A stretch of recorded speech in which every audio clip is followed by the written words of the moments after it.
तर पब्लिक ही गर्दी कशामुळे झाली आहे तुम्हाला व्हिडिओमध्ये सांगतो. व्हिडिओ शेअरपर्यंत की बघा. डॉक्टर बाबासाहेब आंबेडकर जयंतीनिमित्त आम्ही पेठ तालुक्यात दीपक बँड बघण्यासाठी गेलो होतो आणि पहिल्यांदा तिथं आपल्या डॉक्टर बाबासाहेब आंबेडकरांची पहिली मिरवणूक काढली आणि मिरवणूक काढल्यानंतर डायरेक्ट बँडला सुरुवात झाली.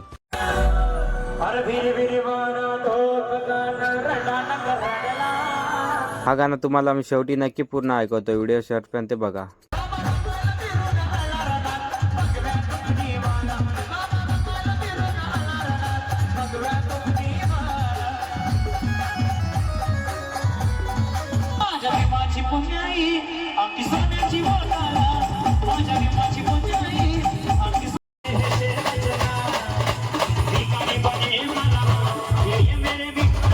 आणि कमेंटमध्ये जय भीम होऊन जाऊन दे पब्लिक आणि आपल्या अकाउंटला नक्की फॉलो करा.